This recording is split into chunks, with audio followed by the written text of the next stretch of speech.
Ba, Adrian? Lumabas ka na nga ng kwarto ko. Ang ingay-ingay niyang cellphone mo eh. Ayoko nga. Malamig kasi dito sa kwarto mo, Ate Abby. Patambay muna ako rito kahit isang oras lang. Buti ka pa nga may aircon ng kwarto mo eh. Sa akin wala. Hindi ba sabi ko sa'yo ay matutulog na ako? Nananadya ka ba talaga? Lumabas ka na sabi. Hindi ako makatulog ng dahil sa'yo eh. Hapon na hapon natutulog ka. Kaya ka nasasabihan ni Papa ng tamad eh. Ano ba pakialam mo? Ikaw nga, tamad kang maligo eh. Hindi ko na sinagot ang sinabing yun ng mas nakatatanda kong kapatid na si Abby. Mas lalo pa siyang naasar nang dumapa ako sa kama niya at nagpatuloy ako ng paglalaro ko sa aking cellphone. Naka-full ang volume nun, kaya naman umaalingaw-ngaw talaga ang malakas na tunog ng cellphone ko sa buong kwarto ni Ate Abby. Dalawa lang kaming magkapatid ni ate. 10 taon pa lang ako, habang siya naman ay 17 taong gulang na. Dahil masyadong magkalayo ang edad namin, ay palagi kaming magkaaway. Ewan ko ba, pero paborito ko kasing asarin ang kapatid ko dahil mas mabilis siyang mapikon. Nagulat ako nang bigla akong sinipa ni Ate Abby. Kahit hindi malakas ang pagsipa niya, ay umiyak ako ng malakas. Aray! Aray ko, ang sakit ng tagiliran ko! Lagot ka, isusumbong kita kay Papa! Naninipa ka bigla! Ang arte-arte mo! Hindi naman malakas ang sipa ko sa'yo! Gusto mo ba lakasan ko pa? Para mas masaktan ka lalo? Papa, si Ate Abby oh! Sinipa ako! Hindi nagtagal ay bumukas ang pinto ng kwarto ni Ate Abby at pumasok ang tatay namin na si Dexter na galit na galit. Mas nilakasan ko ang pag-iyak ko para ako ang kampihan ni Papa. Yun kasi ang madalas kong ginagawa at sa huli ay ang kapatid ko ang napapagalitan. Ano na namang iniiyak mo, Adrian? Ang lakas-lakas ng boses nyo. Hindi ba sabi ko kapag ganitong oras na, ay wag na kayo mag-iingay dahil nagtatrabaho pa ako? Si ate po kasi, sinipa niya po ako sa tagiliran, sobrang sakit po. Parang nabalian po yata ako ng 3 ribs. Aray, ang sakit-sakit. Sinungaling. Talagang nabilang mo pa kung ilang ribs ang nabali sa'yo ha? Saka mahina lang naman ang pagkakasipa ako sa'yo ha? Ang OA mo talaga. Maniwala po kayo sa akin, Papa. Sobrang sakit po talaga ng sipa sa akin ni ate. Tingnan niyo oh, namumula pa nga oh. Dapat lang sa'yo na sipain ka. Kanina pa kita pinapalis sa kwarto ko kasi matutulog na ako. Pero ayaw mo. Tapos ang ingay-ingay pa niyang cellphone mo. May sarili ka namang kwarto, di ba? Eh, walang aircon dun eh. Gusto ko rito kasi may aircon. Papa, hindi ba sabi niyo po, hindi po kami dapat magsakitan kasi magkapatid po kami? Pero sinipa po ako ni ate. Tumahimik ka na nga dyan, Adrian. Akala mo ba, hindi ko alam na nagkukunwari ka lang, na sinaktan ka ng ate mo para siya ang pagalitan ko? At ikaw naman, Abby, hindi ka ba pwede magpasensya sa kapatid mo? Baka nakakalimutan mong mas matanda ka kaysa sa kanya. Papa, kilala niyo po yung si Adrian. Sobrang kulit po niyan. Kahit anong pagtitimpi ang gawin ko dyan, ay talagang mauubusan ako ng pasensya sa kakulitan niya. Adrian, sige na. Lumabas ka na ng kwarto ng ate mo. Doon ka na lang sa sala at mas presko doon. Pero Papa... Lalabas ka ba o kukunin ko yung cellphone mo at 1 linggo mo yung hindi magagamit? Sige, mamili ka. Ano ba yan? Ang daya-daya naman. Bakit kasi hindi niyo palagyan ng aircon ng kwarto ko para hindi na ako nagpupunta dito sa kwarto ni ate kapag mainit eh. Saka na kapag may naipon na ako. Huwag ka nang maraming sinasabi. Lumabas ka na! Labag sa kalooban ko na lumabas ako ng kwarto ni Ate Abby. Masama ang loob ko dahil hindi ako kinampihan ni Papa sa pagkakataon na yon. Wala na akong nagawa kundi ang magpunta sa sala. Humiga ako sa malambot na sofa at itinuon ko na lang ang aking atensyon sa paglalaro ng games sa aking cellphone. Si Papa na lang ang kasama namin ni Abby sa bahay namin. Ang mama kasi namin ay 2 taon nang patay dahil sa kanser. Simula noon, si Papa na ang naging nanay at tatay namin ni ate. Nagtatrabaho si Papa bilang isang arkitek. Gumagawa siya ng plano para sa mga bahay at buildings. Maayos naman ang buhay namin. Naibibigay ni Papa ang pangangailangan namin, pero hindi niya kami pinalaki ni Ate Abby na spoiled. Ang totoo nga niyan, kaya madalas kong asarin ang kapatid ko, lalo na kapag nasa bahay si Papa, ay upang mapansin ako ni Papa. Sa sobrang busy niya kasi sa trabaho, ay wala na siyang oras sa amin ng ate ko. Yun lang kasi ang paraan ko para pansinin ako ng Papa namin. Kinagabihan, matapos magluto ni Papa ng hapunan, ay tinawag na niya kami ni Ate Abby. Seryoso si Papa sa paghahain ng pagkain nang umupo ako. Pinanood ko si Papa sa kanyang ginagawa. Papa, bakit hindi pa po kayo kumuha ng kasambay para meron na pong gumagawa ng mga gawaing bahay dito?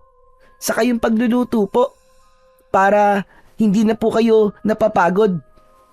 Oo nga naman, Papa. Para after ng work mo, makakapagpahinga ka na. Wala ka nang iintindihan, di ba? Ay nako mga anak, dagdag gastos lang yan. Kailangan natin magtipid, lalo na't nasa college ka na, Abby. Saka kapag kumuha pa ako ng kasambay, mas lalo lang kayo magiging tamad.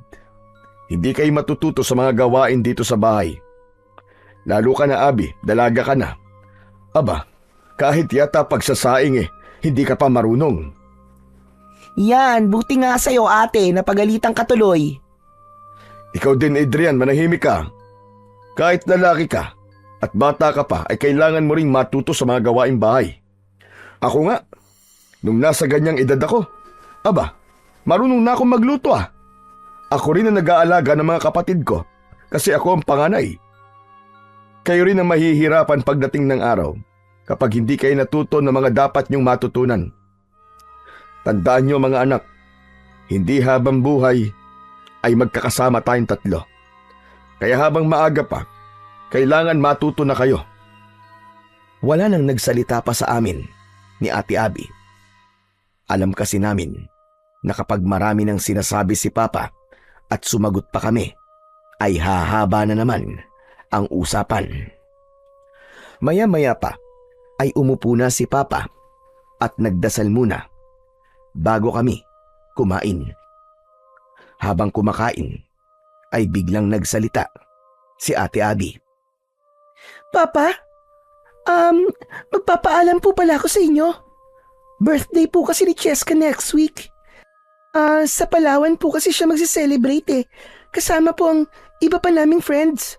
Puro babae naman po kami. Gusto ko po sanang sumama. Nako, pasensya ka na pero sabihin mo kay Cheska na hindi ka makakasama. Ano po? Bakit naman po? Kung hindi niyo po ako bibigyan ng pera, may ipon naman po ako Yun na lang po ang gagamitin ko, Papa. Narinig mo naman ako, di ba? Hindi pwede. May pupuntahan kayo ni Adrian. Saan po kami pupunta ni ate, Papa? Sa Lola Melda nyo. Sa probinsya, kung saan lumaki ang nanay nyo. Ano ba yan? Ayoko, Papa. Hindi po kami close ni Lola Melde. Tapos pupunta pa kami ron. Kaya nga para makilala nyo siya. Doon kayo ng buong bakasyon. Susunduin ko na lang kayo kapag pasukan nyo na sa school. Yes, okay lang sa akin, Papa. Gusto ko pong makilala si Lola Melda. Noong buhay pa po kasi si Mama, palagi niya pong kinikwento na napakabait daw po ni Lola. Sigurado po akong matutuwa si Lola kapag nakita po niya kami ni ate. Kung gusto mo, ikaw na lang ang pumunta ron, Adrian. Pabida ka. Papa, kahit wag mo na lang akong payagan na sumama sa Palawan. Basta, wag mo na lang akong papuntahin kay Lola Melda. Kahit dito na lang po ako sa bahay ng buong bakasyon. Hindi pwedeng masunod ang gusto mo sa pagkakataong ito, Abby. Naisip ko na kailangan magsama kayo ng kapatid mo sa ibang lugar at baka sakaling doon kayo magkasundo. Kay Lola Melda nyo, simple ang buhay. Walang TV, walang internet at walang kuryente. Sigurado ko na mapipilitan kayo magbanding ni Adrian. Hindi na ako natutuwa na halos araw-araw kayo nagbabangayan. Dadalawa na nga lang kayong magkapatid tapos palagi pa kayo nag-aaway. Aba, mga anak, hindi magandang tignan yon. Eh di si Adrian na lang po ang ipadala nyo kay Lola Melda. Total, siya lang naman po may gustong pumunta ron eh. Basta, buo na ang desisyon ko. Isa pa, ayaw mo bang makilala ang lola mo? Nanay siya ng mama nyo, kaya dapat ay maging malapit kayo sa kanya. Bukas ay ihahatid ko na kayo ron, kaya mag-empake na kayo pagkatapos nyo kumain. Papa, sa akin po wala naman pong problema eh. Maganda nga po yun kasi makakapunta po ako sa ibang lugar. Wala rin po akong pakialam kahit wala pong kuryente ron at internet. Nagsalita ang konting init ay sumisiksik sa kwarto kung may aircon. Alam mo ba ang ibig sabihin kapag walang kuryente ha? Ibig sabihin, walang aircon, walang electric fan. Hindi na kailangan ng electric fan o aircon sa lugar ng lola nyo. Mataas ang kinaroroonan ng baryo nila, kaya malamig doon kahit summer. Magiging komportable kayo ron. Naisama na ako ron ng nanay nyo ng isang beses. Kaya alam ko yan. Natawa ako sa naging reaksyon ni Ate Abby. Kulang na lang ay malukot ang mukha niya sa sobrang pagsimangot niya. Sa akin naman ay ayos lang talaga na pumunta kami kay Lola Melda. Marami kasing naikwento sa akin si Mama tungkol kay Lola Melda. Ang sabi niya ay napakabait ni Lola Melda kasi kahit hindi siya nito totoong anak, ay inalagaan at itinuring siya nito na parang tunay nitong anak. Kung hindi raw nakita ni Lola Melda si Mama sa gubat, ay malamang hindi nabuhay si Mama at wala rin kami ni Ate Abby sa mundo. Pagkatapos naming kumain, ay excited akong nag-empake ng mga dadalhin ko sa pagpunta namin kay Lola Melda sa probinsya. Natulog ako ng maaga dahil ang sabi ni Papa ay madaling araw daw kami babiyahe. Makalipas ang ilang oras ay ginising na ako ni Papa. Naligo na ako at inilagay na namin ni Ate Abby ang mga gamit namin sa likod ng kotse. Hindi nagtagal ay bumiyahe na kami. Nasa backseat si Ate Abby habang ako naman ang katabi ni Papa sa unahan. Abby, tipirin nyo ni Adrian yung allowance na ibinigay ko sa inyo ha. Matuto kayo mag-budget ng pera. Pwede bang wag na tayong tumuloy? Hindi ko alam eh. Para bang bigla akong kinabahan. Hala si ate, ang daming dahilan. Papa, nag-iinarte na naman si ate oh. Palagi nilang ganyan yan. Hoy, tumigil ka. Hindi ako nag-iinarte no. Sa kinakabahan talaga ako eh. Ano magagawa ko? Paepal ka. Normal lang nakabahan ka, Abby. Pero sigurado ko na magiging maganda ang kalalabasan ng pagbabakasyon nyo sa Lola Melda nyo. Matutuwa yon kapag nakita niya kayo. Saka, napakabait niya, kaya makakasundo niyo siya. Kapag nakilala niyo ang lola niyo, masasabi niyo na totoo pala talaga lahat ng kinikwento ng mama niyo tungkol sa kanya. Excited na po akong makilala si Lola Melda, Papa. Sus, sip-sip. Kunwari excited, kahit hindi naman. Ay nako, makatulog na nga lang. Inaantok pa ako. Huwag ka magulo ha. Papa, ano po palang mga pwede pong gawin dun sa baryo ni Lola Melda? Meron ba rong magagandang pasyalan? Aba, meron. May talon doon na nasa loob ng gubat. Tapos napakalamig daw ng tubig. Magpasama kayo kay Lola Melda nyo pagdating nyo roon ng ate mo. Papa, hindi po ba pwedeng sumama rin po kayo ron sa amin? Hindi pwede anak may trabaho pa ako na kailangan tapusin. Saka, mas okay na hindi nyo ako kasama para matuto kayo magtulungan ng ate mo. Gaano po kami katagal doon, Papa? Siguro 1 buwan lang. Basta susunduin ko na lang kayo. Oh, baka inaantok ka pala ha. Pwede ka matulog muna at mahaba pang biyahe natin. Sige po, Papa. Iidlip na lang po muna ako. Umayos ako ng pagkakasandal at pumikit na ako. Hindi nagtagal ay nakatulog na ako habang si Papa naman ay patuloy lamang sa pagdadrive. Hindi ko alam kung gaano na ako katagal natulog nang gisingin ako ni Papa. Aniya ay kakain daw muna kami. Bumaba kami at pumasok sa isang fast food restaurant. Pagkatapos naming kumain ay bumiyahe na ulit kami. Habang umaandar ang kotse ay nakatingin ako sa dinadaanan namin. Paunti ng paunti ang mga building na nakikita ko. Pagsapit ng hapon ay puro kabahayan na ang nakikita ko sa labas. Hanggang sa pataas na ng pataas ang aming dinadaanan. Papalubog na rin ang araw ng oras na yon. Papa, malapit na po ba tayo? Oo, malapit na. Siguro mga kalahating oras na lang. Ang sakit na po ng katawan ko. Pwede bang bumalik na lang po tayo sa bayan? Maghanap na lang po tayo din ng hotel na matutulugan. Bukas na lang po tayo pumunta sa bahay ni Lola Melda. Hindi pwede. Kailangan ko rin makabalik sa Maynila bukas ng umaga eh. May importanteng meeting kami.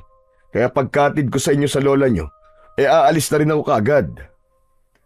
Makalipas nga ang kalahating oras ay pumasok na ang sasakyan namin sa isang liblib na baryo. Napakadilim at tahimik doon. Hanggang sa ihinto na ni Papa ang sasakyan sa tapat ng isang kubo. Oh mga anak, nandito na tayo. Yang kubo na nasa tapat natin ay ang bahay ng Lola Melda nyo. Hindi na ako bababa At baka kapag nakita ko ng lola nyo mapakwento pa ako Kailangan kong bumiyahe kagad pabalik. Papa, sasama na lang ako sa inyo pabalik, please. Ano ba naman, Abby? Napag-usapan na natin yan, di ba? Isipin mo na lang na para sa inyo to ni Adrian. Para magkasundo kayong dalawang magkapatid. Basta, huwag kayo magpapasaway sa lola nyo ha. Matanda na siya, kaya huwag niyo siyang bibigyan ng sakit ng ulo. Tumulong kayo sa mga gawaing bahay. O sige na, bumaba na kayo. Mag-iingat kayong dalawa ha. Oo nga pala. May isang box ng grocery sa likod. Dalhin niyo na rin yun para may pagkain kayo. Wala nang nagawa si Ate Abby, kundi ang bumaba ng kotse. Sumunod ako sa kanya at kinuha na namin ang mga gamit namin sa likod ng sasakyan, pati na ang box na sinasabi ni Papa. Pagkatapos magpaalam ni Papa sa amin, ay umandar na paalis ang kotse. Hindi muna kami umalis sa aming kinatatayuan dahil sinundan namin ng tingin ang papalayong sasakyan. Buisit ka! Kasalanan mo to Kung di mo lang sana ako palaging inaasar, hindi tayo dadali ni Papa rito. Tignan mo walang signal ang phone ko rito. Diyos ko, ano ba yan? Ang dami namin plano ng mga friends ko ngayong summer vacation. Tignan mo nga, walang mall dito. Paano ako mag-i-enjoy sa lugar na to? Huwag mo nga ako sinisisi dyan, ate. Saka huwag ka nang maarte. Kala mo naman, maganda ka. Ewan ko sa'yo. Diyan ka na nga. Kailangan ko nang pumasok sa bahay ni Lola Melda dahil sobrang daming lamok dito sa labas.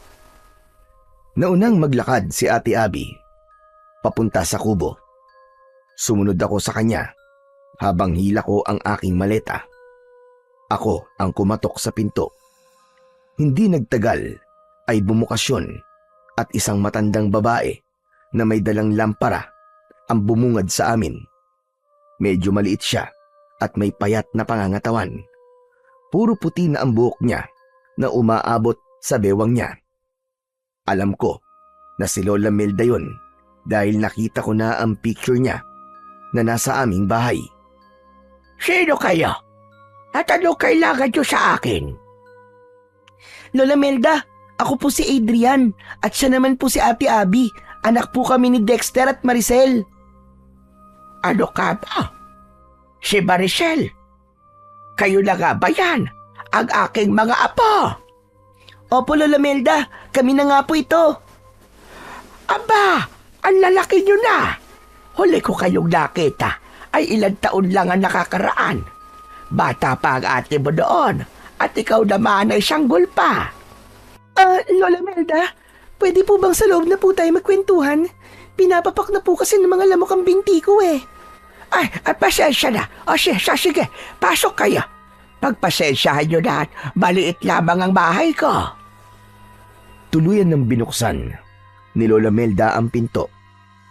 Pumasok na kami ni Ate Abby. Iniligay namin sa isang sulok ang aming mga dala at naupo kami sa nag-iisang papag na naroon. Nang ipatong ni Lola Melda ang lampara sa ibabaw ng lamesa, ay humila siya ng upuan at naupo siya sa harapan namin ng kapatid ko. Kumusta kayo? Nakatutuwa na ba at dinalaw niyo ako rito? Ang papa niyo, nasaan siya? Hinatid lang po niya kami rito, Lola. Umalis din po siya kagad. Kailangan po kasi niyang makabalik kagad sa Maynila bukas ng umaga kasi may trabaho pa po siya. Ay, ganun pa. Aba, sayang naman. Sana ay nagpakita siya sa akin kahit sandali lang. Huwag po kayong mag-alala kasi kapag sinundo po kami rito ni Papa ay magkakausap din po kayo. Alam niyo ba, ang totoo ay nag-iipon ako ng pera para pamasahe ko papunta sa Maynila. Gusto ko sana kayong dalawin. Nang namatay kasi ang nanay niyo, ay hindi ako nakapunta dahil may sakit ako doon. Bukod sa gusto ko kayong makita, ay gusto ko rin sanang dalawin ang puntod ng nanay ninyo. E di sumama na lang po kayo pagbalik po namin sa Maynila, Lola, para hindi na po kayo magbayad ng pamasahe, di po ba? Kailan ba kayo susunduin ng papa ninyo?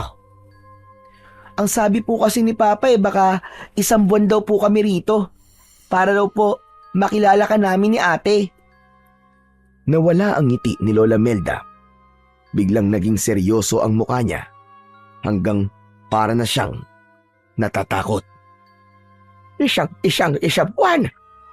Aba, 1 buwan kayong mananatili rito. Opo, Lola. Ito po kasing si Adrian. Palagi po akong inaaway at inaasar.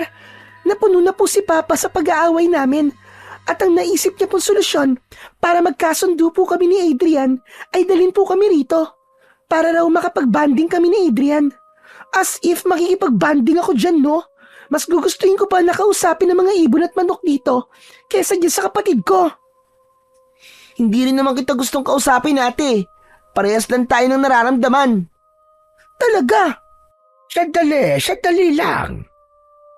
Huwag kayo mag-away. At isa pa, hindi kayo maaaring magtagal dito. Kailangan ninyong umalis kagad. Ang akala ko naman ilang araw lang kayo rito. Hindi ko alam na 1 buwan kayong mananatili dito sa akin bahay. Teka, may telepono ba kayo? Baka pwede niyo tawagan ng inyong tatay at sabihin na sunduin na kayo kagad ngayon. Hala, bakit Lola? Ayaw niyo po ba kaming makasama ng matagal? Hindi naman sa ganun na po. Ang totoo niyan ay gustong-gusto kayong makasama na matagal. Pero hindi sa lugar na ito. Hindi kayo maaaring magtagal dito. Abi, ilabas mo na ang inyong telepono at tawagan mo kagad ang tatay mo. Lola, simula po nang dumating kami rito ay wala na pong signal ang cellphone ko. Ano ka ba? Signal? Signal po. Kailangan po ng signal para makatawag po ako kay Papa. Kaya hindi ko po siya matatawagan. Tumayo si Lola Melda at naglakad-lakad siya na para siyang hindi mapaanak na pusa. Nagkatinginan kami ni Ate Abby. Nagtaka ko sa ikinikilos ni Lola. Hindi ko maintindihan ang sinabi niya na gusto niya kaming makasama ng matagal pero hindi sa lugar na yon. Tahimik lang kami ng ate ko. Maya-maya pa ay tumigil na sa paglalakad si Lola Melda. Kung ganon, ay wala na pala tayong magagawa, kundi ang hintayin na sunduin kayo ni Dexter. Pero napakatagal lang 1 buwan. May magiging problema po ba kung magtatagal po kami rito, Lola? Malaki. Malaki ang magiging problema. Kung gusto niyo po, iaalis na po kami bukas. May pera pong ibinigay si Papa sa akin. Yun po ang gagamitin namin ni Adrian na pamasahe pabalik sa Maynila. Wala sasakyan na pumapasok dito para magatid palabas ng lugar na ito. Kung maglalakad naman kayo, ay hindi rin maaari dahil aabutin kayo na napakahabang oras. Sa tingin ko, ay wala na tayong magagawa kung di manatili kayo rito hanggang sa sunduin kayo ng tatay nyo. Pero bukas na tayo mag-usap. Alam kong pagod kayo sa inyong naging biyahe. Diyan na kayo matulog sa papag. Ako naman ay dito na lamang sa mahabang upuan. Medyo inaantok na nga po ako. Pero ayos lang po ba kayo dyan sa upuan, Lola? Oo naman. Maliit naman ako kaya kasya ako dyan. Sige na, matulog na kayo magkapatid. Nang patayin na ni Lola Melda ang sindi ng lampara, ay nahiga na ako. Mabuti na lang at kasya sa papag ang 2 tao, kaya kahit paano ay hindi kami siksikan ni Ate Abby. Makalipas ang mahigit 1 oras, ay gising pa rin ako. Hindi dahil sa hindi ako sanay matulog sa papag, kundi dahil namamahay ako. Kahit anong posisyon ang gawin ko sa paghiga, ay hindi ako dinadalaw ng antok. Hanggang sa nasiko ko ang braso ni Ate Abby nang dahil sa kalikutan ko. Ano ba, Adrian? Bakit ba ang likot-likot mo? Maliit na nga tong higaan para sa ating dalawa. Hindi ka pa mapakali dyan. Paano? Hindi kasi ako makatulog, ate. Pumikit ka para makatulog ka. Hindi yung ang likot-likot mo dyan. Tapos pati pagtulog ko, naiistorbo mo. Buti nga ikaw, nakatulog na eh. At kinising ako ng kalikutan mo. Bakit? Kasalanan ko ba kung hindi ka makatulog? Isa pang likot mo dyan ha. Papalabasin talaga kita. Tumalikod na si Ate Abby pagkatapos niyang sabihin sa akin yon. Pinilit ko na lang na matulog. Pumikit ako, pero wala pang 1 minuto ay may narinig akong kakaibang ingay sa labas. May mga nagsisigawan, pero hindi ko alam kung bakit ba sila sumisigaw. Sinundan yon ng napakahabang alulong ng mga aso. Hindi pa rin natapos dahil nakarinig din ako ng malakas na pagaspas ng mga pakpak. Ang unang pumasok sa isip ko ay baka maraming malaking ibon sa baryong yon. Nang tumahimik na ang paligid, ay unti-unti na akong tinamaan ng antok. Hindi nagtagal, ay tuluyan na akong nakatulog ng mahimbing. Kinabukasan ng umaga, ay nauna akong nagising kay Ate Abby. Nakita ko si Lola Melda na nagtitimpla ng kape. Nagising na rin si Ate Abby at agad siyang sumimangot. Aray, ang sakit ng likod ko. Pasensya na. Alam ko na sanay kayo sa malambot na higaan. Wala kasing kutsyon dito sa bahay ko. Huwag niyo pong pansinin si Ate Lola Melda. Talagang maarte lang po yan eh, saka reklamadora pa. Kaya nga po palagi po siya napapagalitan ni Papa eh. Sa masakit ang likod ko eh. May magagawa ba ako? Pakialamero ka. Hay nako, mukhang tama nga ang sinabi niyo. Palagi kayo nag-aaway na magkapatid. Magmumug na kayo doon sa batalan at saluhan niyo na ako rito sa almusal. Lola, what's batalan? Ang arte talaga nito. Batalan lang, di mo pa alam. Lababo yun. Kung saan naguhugas ng pinggan. Wala bang subject na Pilipino nung elementary at high school ka, ate? At hindi mo alam kung ano ang batalan? Bakit ba? Sa hindi ko alam eh. Hindi na ako sumagot. Nauna na akong nagpunta sa batalan para maghilamos at magmumog. Sumunod si Ate Abby sa akin at pagkatapos ay magkasabay na kaming naupo sa hapagkainan. Ipinagtimpla ko na kayo ng kape. Kung kulang sa tamis, ay dagdagan nyo na lang ng asukal. Pagpasensyahan nyo na lang at kabote ang ating almusal. Ayos lang ba yun sa inyo? Ayos lang po sa akin, Lola. Hindi naman po ako mapili pagdating po sa pagkain eh. Lola, wala po ba kayong pancake o bacon? Yan po kasi ang madalas na niluluto ni Papa para sa amin tuwing breakfast. Hindi ka ba marunong makaintindi, ate? Kamote nga lang ang almusal natin. Talagang naghahanap ka pa ng wala. Kahit sinigang na kanin po, Lola, tapos itlog, tapos yung sinagag po ay maraming bawang na toasted. Bawang? Abay walang bawang sa baryong ito. Pati na rin asin. Ano? Seryoso po ba yan? May lugar po bang walang bawang at asin? Meron. Dito sa lugar na ito ay ipinagbabawal ang bawang at asin. Bakit po, Lola? Ano po bang meron sa bawang at asin? At ipinagbabawal po yun dito. Huwag kayong magtanong. Kumain na muna tayo at lalamig na ang kape nyo. Hindi na ako nagsalita at kumuha na ako ng isang kamote. Binalatan ko yun, saka ko kinain.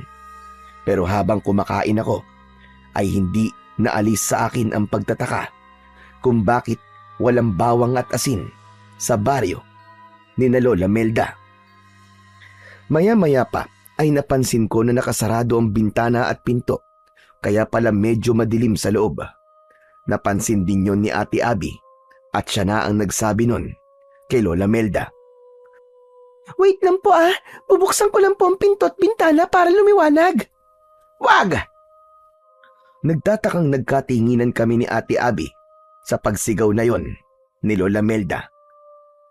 Ang ibig ko sabihin wag mo na buksan. Masyadong maraming langaw sa labas. Baka pumasok dito sa loob. Ganun po ba? Sige po, hindi ko na lang po bubuksan. Siguro ay ngayon ko na dapat sabihin sa inyo ang patakaran ko sa bahay ko. Kailangan ninyo sundin ang lahat ng sasabihin ko at huwag na kayong magtanong. Para rin naman sa inyo ang mga patakaran na sasabihin ko. Una, hindi kayo pwedeng lumabas. Hindi kayo pwedeng makita ng ibang tao. Sa madaling salita, dito lang kayo sa loob ng bahay. Lalong-lalo na sa gabi. Hindi kayo maaaring lumabas. Pangalawa, kahit na anong marinig nyo sa gabi, ay huwag niyong papansinin. Huwag kayong sisilip sa labas. At kung may makikita kayong kakaiba, huwag nyo rin pansinin. At ang panghuli, ayokong magtatanong kayo ng kung ano-ano dahil wala kayong sagot na makukuha sa akin. Gawin nyo ang lahat ng sinabi ko at magiging ligtas kayo sa lugar na ito. Wait lang po, Lola. Ibig po bang sabihin ay hindi kami makakapamasyal ni Adrian? As in, dito lang po kami sa loob ng bahay sa loob ng isang buwan? Ganon na nga. Hindi kayo maaaring lumabas. Pero ang boring naman po nun. Buti po sana kung may TV kayo rito o kaya internet connection. Pero wala Anong gagawin namin dito? Hindi ba ang sabi ko ay huwag na kayong magtanong? Sundin nyo na lang ang sinabi ko dahil para rin yun sa inyong kapakanan. Pero bakit po? May hindi ba magandang nangyayari sa lugar na to at bawal kaming lumabas at makita ng ibang tao? Gaya na sinabi ko, Abe, huwag na kayong magtanong. Sige na. Tapusin nyo na ang pagkain nyo. Hindi na kami nagsalita pa ni Ate Abby. Nang magkatinginan kami, ay alam ko na iisa ang nasa isip namin. Nagtataka kami sa mga patakarang sinabi ni Lola Melda. Hindi ko akalain na sa loob ng isang buwan ay doon lang kami sa loob ng bahay niya.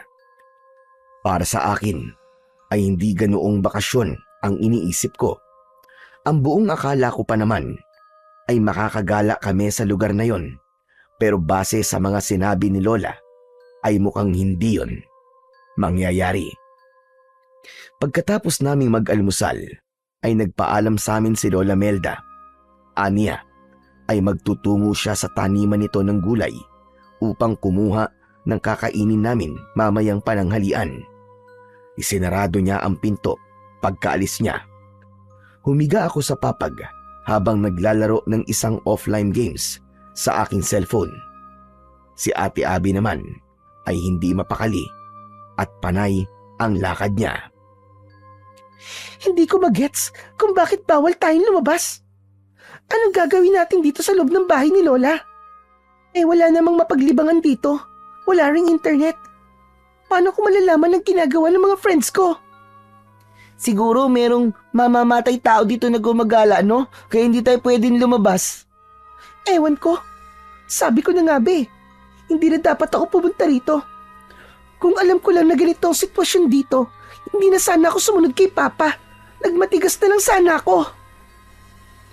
Huwag ka na magalit dyan, ate. May cellphone ka naman, di ba? Gamitin mo na yan para malibang ka. At paano naman ako malilibang sa cellphone ko, Aber, kung walang internet connection? Saka sige, gamitin mo yung cellphone mo para malobat ka agad yan. Sa tingin mo ba, makakapag-charge ka kapag nalobat yan? Ipapaalala ko lang sa'yo na walang kuryente rito. Agad akong huminto sa paglalaro nang mapagtanto ko yun. Kinabahan ako dahil kalahati na ang nabawas sa battery percentage ng cellphone ko. Hindi ako sigurado kung ilang araw na lang ang itatagal ng battery ng cellphone ko kapag palagi ko yung ginagamit. Naku, oo nga no. Pero hayaan mo ate, kakausapin ko si Lola Melda, sasabihin ko sa kanya na baka pwede tayong lumabas kahit sa likod lang tayo ng bahay niya. Hindi naman siguro tayo makikita ron ng mga tao, di ba? Isa pa yan sa hindi ko maintindihan kung bakit hindi tayo pwedeng makita ng ibang tao. Walang sense yung mga patakaran niya. Tama ka dyan, ate. Saka, nagtataka rin ako kung bakit biglang nagbago ang mood ni Lola nang malaman niya na isang buwan tayo rito, di ba? Kasalanan mo to Dapat kasi, hindi ka pumayag na sabihin ni Papa na dadali niya tayo rito. Masyado ka kasi pabibo kay Papa Kung sumang-ayon ka lang sana sa akin at dalawa tayong tumutol sa gusto ni Papa, baka mas nakinig siya sa atin. Hindi ko naman kasi alam na ganito ang mangyayari, ate. Sa totoo lang, okay lang sa akin na walang internet at kuryente. Akala ko makakagala tayo rito, pero hindi pala. See? Akala mo kasi ay palagi ako nag-iinarte. Mas matanda ako sa'yo, no? Kaya mas marami akong alam kaysa sa'yo. Saka, hindi ba sinabi ko na bago tayo umalis, kinakabahan ako? Tama pala ang kutob ko. Hindi pala talaga dapat tayo tumuloy dito. Ewan ko ba kasi dun kay Papa kung bakit gustong-gusto niya makilala pa natin si Lola Melda. Nabuhay naman tayo nang hindi natin siya nakikilala, di ba? Oh, tignan mo ang nangyari ngayon sa atin. Stranded tayo rito. Ate, huwag ka naman magsalita ng ganyan. Nanay ni Mama si Lola Melda, kaya walang masama kung makikilala at makakasama natin siya, di ba? Anong nanay yung sinasabi mo? Hindi naman totoong nanay ni Mama si Lola Melda. Technically, hindi natin siya kaano-ano. Nagulat kami ni Ate Abby nang biglang bumukas ang pinto at pumasok si Lola Melda. Namutla si Abby dahil seryoso ang muka ni Lola habang bitbit niya ang isang basket na may nakalagay na mga gulay. Lola, nandiyan na po pala kayo. Ang bilis niyo naman po. Akala ko po mamaya pa po kayo babalik. Malapit lang dito ang taniman ko ng mga gulay. Akala niyo ba ay magtatagal ako ron? Kaya kung ano-anong pinag-uusapan yung dalawa. Si ate lang po ang kung ano-ano po ang sinasabi. Anong ako lang? Narinig ko mga sinabi mo, Abby. Tama ka. Hindi nga ako ang totoong nanay ni Maricel. Pero kahit hindi ko siya kadugo, ay itinuring ko siya na parang nanggaling sa akin. Kung buhay lang sana nanay niyo, siya mismo magpapatunay nun. Naniniwala naman po ako sa inyo, Lola Madalas po kayong ikwento sa amin ni Mama nung buhay pa po siya. Wala po siyang nasabing hindi maganda tungkol sa inyo. Kaya nga po nang sabihin po ni Papa na pupunta kami rito ni ate, ay pumayag po kagad ako. Si Ate Abby lang po talaga ang kung ano-anong sinasabi tungkol sa inyo Talagang nilaglag mo ako Okay. Naniniwala naman po ako mabait kayo, Lola Pero ang hindi ko talaga maintindihan ay kung bakit kailangan dito lang kami sa loob ng bahay. Nagpunta po kami rito para magbakasyon at hindi maging parang preso. Mas ligtas kasi kayo rito sa loob. Maniwala kayo. Para rin sa inyo ang mga sinasabi ko. Sundin niyo na lang ako para walang masamang mangyari sa inyo. Eh bakit nga po bawal kami lumabas? Ano po bang meron sa labas? Huwag na kayong magtanong. Gawin niyo na lamang ang sinasabi ko.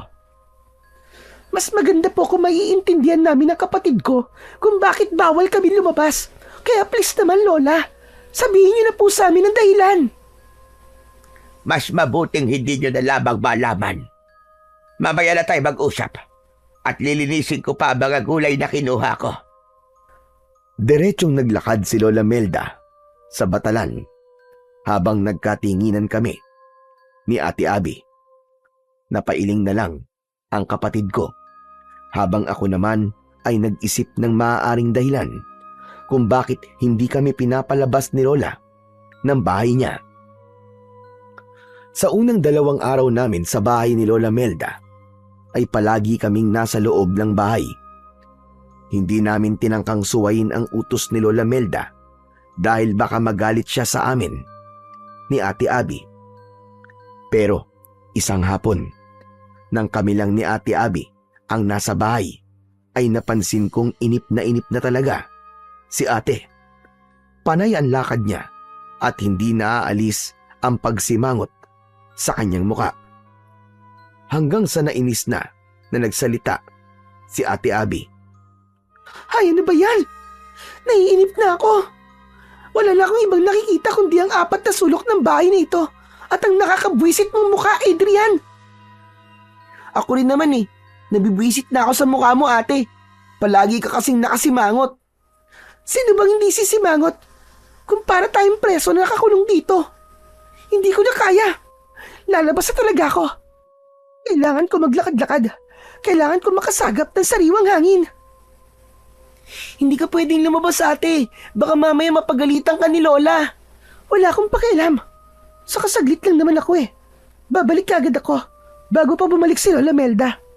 Hindi ba naroon siya sa taniman niya ng gulay?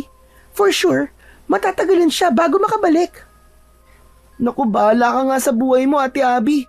Basta kapag nalaman ni Lola na lumabas ka at napagalitan ka, huwag mong sasabihin hindi kita pinigilan, ha? Whatever. Wala rin akong pakialam kahit pagalitan ako ni Lola. Diyan ka na nga. Visit ka.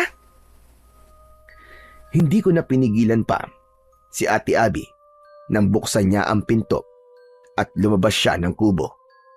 Hindi man lang niya isinarado ang pinto. Lumapit ako ron para isarado.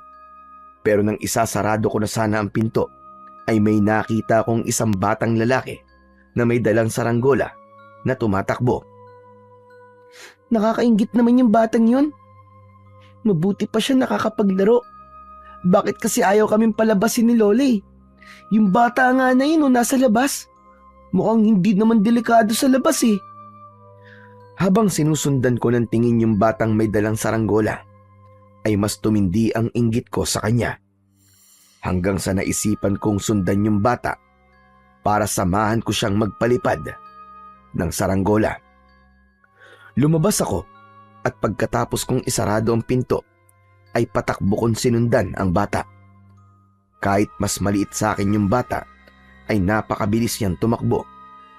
Pumasok siya sa gubat, pero nakasunod pa rin ako sa kanya. Hanggang sa mabilis na nawala sa paningin ko ang bata. Luminga-linga pa ako sa paligid, pero hindi ko na siya nakita. Hala, nasaan na siya nagpunta? Nasaan na yung batang yun? Grabe, ang bilis naman niyang tumakbo. Bigla siyang nawala. Napakamot ako sa likod ng aking ulo, pero hindi pa rin ako sumuko na hanapin yung bata. Hindi pa kasi ako nakapagpapalipad ng saranggola at gusto ko yung subukan. Nagpatuloy ako sa paglalakad hanggang sa may narinig akong kaluskos sa kung saan. Sinundan ko ang tunog at nagulat ako sa aking nakita. Nakita ko ang batang lalaki na kinakain ng lamang loob ng isang baboy ramo. Puno ng dugo ang kamay at bibig ng bata. Para siyang gutom na gutom at sarap na sarap kahit hilaw ang kinakain niya. Hindi ako nakagalaw sa aking kinatatayuan. dahil sa sobrang pagkabigla. Nagulat ako nang mula sa likod ko ay may kamay na tumakip sa aking bibig. Hinila ako ng taong yun palayo. Sinubukan kong makawala pero mas malakas sa akin ang taong yun. Binalot ako ng takot. Gusto kong sumigaw pero hindi ko magawa. Nang nakalayo na kami sa bata ay saka lang ako pinakawalan ng taong humila sa akin. Sisigaw sana ako pero pagharap ko ay nakita ko si Lola Melda. Bakas sa mukha niya ang galit. Lola, ikaw pala. Akala ko'y kung sino ni. Umuwi na tayo at doon tayo mag-uusap. Pero Lola, yung bata po. Yung bata.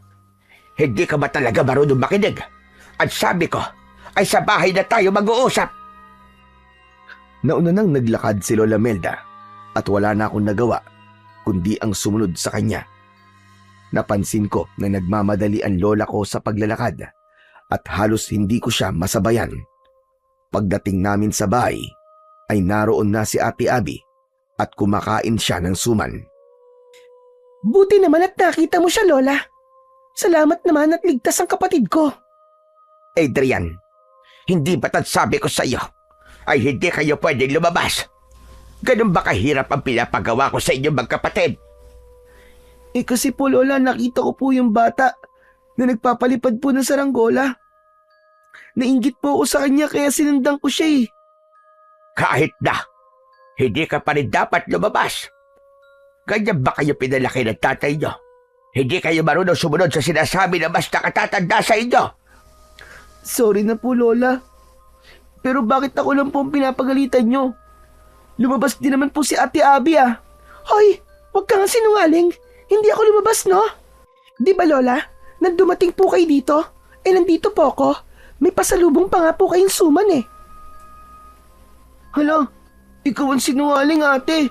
Lola, si ate po ang naunang lumabas. Sumunod lang po ako sa kanya, maniwala po kayo sa akin. Sinungaling yan, sinungaling. Tama ang ate mo. Dumating ako, nandito siya. At sabi niya sa akin, ay ikaw lang ang lumabas. Pinigilan ka pa nga raw niya, pero hindi ka nagpapigil. Matalim kong tinignan si Ate Abby. Doon ko na-realize na bago nakauwi si Lola Melda ay nagawa ng bumalik ni ate sa bahay. Kaya inakala ni Lola na hindi siya lumabas hanggang sa naalala ko yung batang nakita ko sa gubat.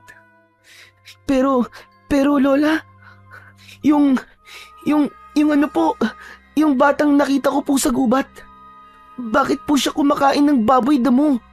Tapos, hilaw pa po yung kinakain niya. Ganito po ba sa lugar niyo, Lola? Kumakain po ng hilaw na karne ang mga tao? Ano ba sinasabi mo, bata ka? Wala naman akong nakitang bata sa gubat na kumakain ng baboy rabo. Ano?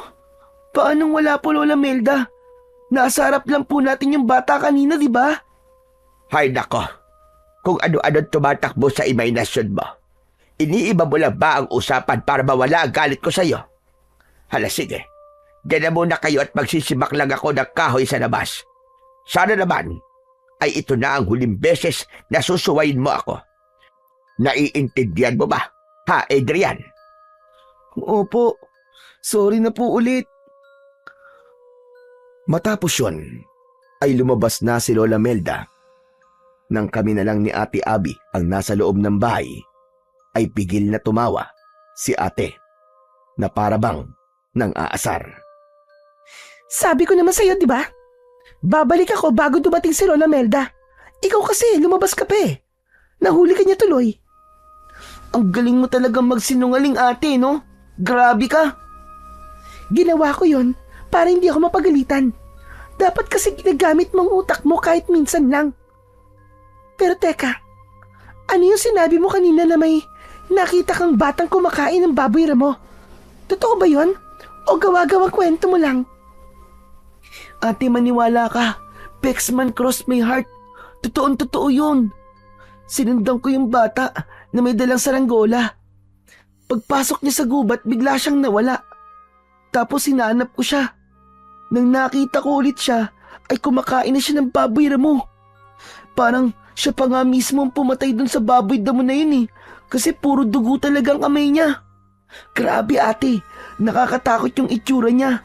Kasi para siyang gutom na gutom at wala siyang pakialam kahit hilaw ang kinakain niya. Talagang nilantakan niya ate. Diyos ko, obvious naman na iniimbento mo lang yung kwento mo, no? Hindi ka panipaniwala. Sino naman kakain ng hilaw na karne tapos bata pa? Alam mo, kung gagawa ka ng kwento, yung kapanipaniwala naman sana. Pero ate, nagsasabi ako na totoo. Hindi ako nag-iimbento lang, maniwala ka ate. Kahit nga si Lola hindi naniniwala sa iyo eh. Ako pa kaya? Bahala ka nga kung ayaw mo maniwala. Basta, nagsasabi ako na totoo. Maarting inirapan ako ni Ate Abby. Itinuon niya ang kanyang atensyon sa kanyang cellphone habang ako naman ay napaisip kung totoo o hindi ba ang aking nakita. Pero sa huli, alam ko sa sarili ko na hindi yun isang imahinasyon. Alam ko sa sarili ko na totoong totoo ang nangyari. Ang ipinagtataka ko lang ay kung bakit may batang kumakain ng hilaw na karne sa baryong yon. Kinagabihan, ginisang gulay ang inihain ni Lola Melda sa amin. Nang tikman ko yon, ay hindi ko naiwasan ang mapasimangot. Bakit naman parang hindi mo nagustuhan ang niluto ko, Adrian? Talagang may pagsimangot ka pa dyan. Eh kasi po, wala pong lasa yung niluto nyo eh. Kahit po yung mga niluto nyo nung mga nakaraang araw, wala rin pong lasa. Talaga po bang wala po kayong asin sa baryong to? Hindi ba sinabi kong wala? Hayaan mo na at masustansya ang pagkain kapag walang asin. Saka, kulang po sa flavor ang mga luto nyo, Lola. Sorry po pero nagsasabi lang po kami ng totoo. Mas masarap po sana itong niluto nyo kung nagisa po muna kayo ng bawang. Iba po kasi talaga kapag may nilagay pong bawang sa ginisang gulay. Huwag na kayo magreklamo, magkapatid. Magpasalamat na lang kayo dahil meron kayo kinakain. Ang iba nga dyan ay nagugutom at nakukontento na lamang sa mga pagkaing nakikita nila sa basurahan. Nagsasuggest lang naman po kami, Lola. Kung ayaw ninyo ng luto ko, ay magbukas na lamang kayo ng dilata sa mga dala niyong pagkain. Wala namang problema. Sorry po, Lola. Hindi naman po namin iniinsulto ang luto nyo eh. Nagsasabi lang po kami ni ate kung paano nyo po ito mapapasarap.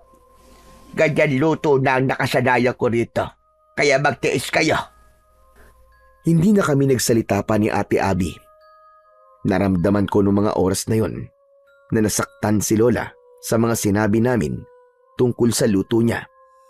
Kaya kahit walang lasa ang ginisang gulay na yon, ay kumain pa rin ako at ipinakita ko kay Lola Melda na nasasarapan ako sa pagkain kahit ang totoo ay hindi. Pagkatapos ng hapunan, ay naghugas na kami ni ate ng mga pinagkainan namin. Si Lola Melda naman ay inayos na ang aming tulugan. Nang lumabas na si Lola Melda, ay doon ko na kinausap si Ate Abby. Ate, ano kayang dahilan kung bakit walang bawang at asin sa baryong to, no? Malay ko, dito ba ako nakatira para masagot ko yung tanong mo? Ang sungit-sungit mo naman.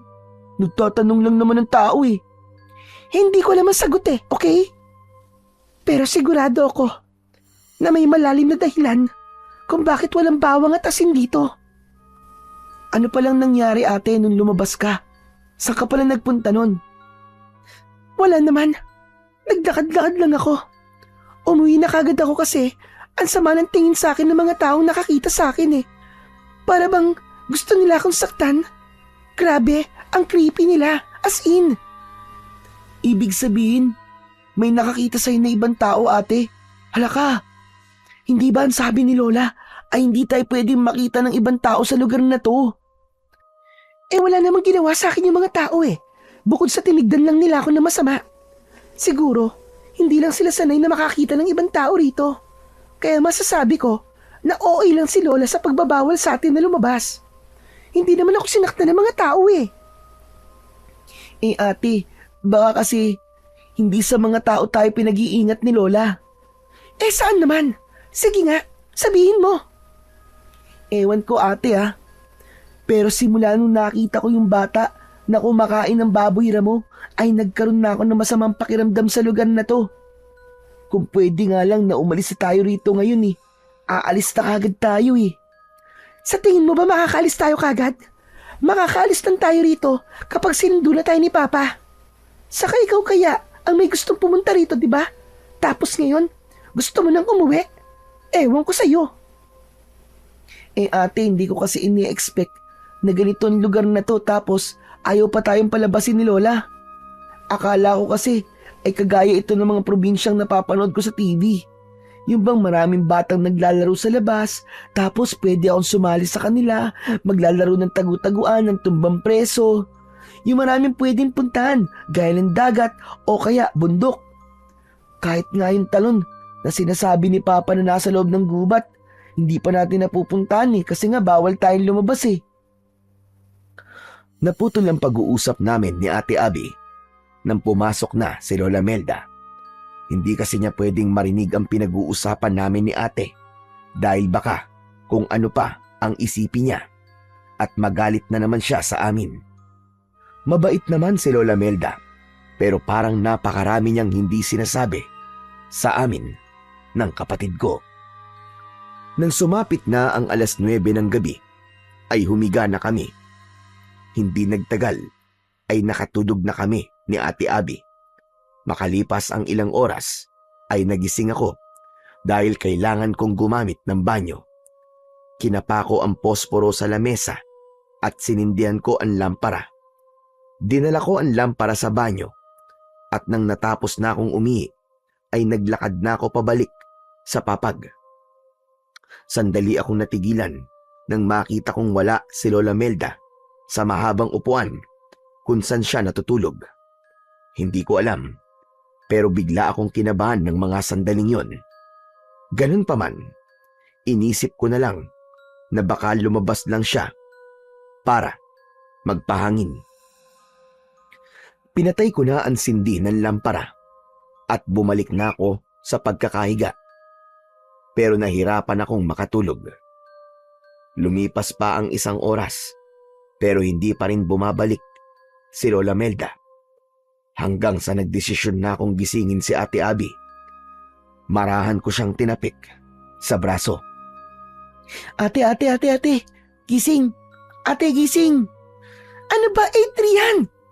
Bakit ba ang hilig mong mang-abala na natutulog, kasi ate, si Lola, kanina pa siya wala Pagising ko kanina, wala na siya tapos 1 oras nang nakalipas pero wala pa rin siya. Baka nasa taniman lang ng gulay yon.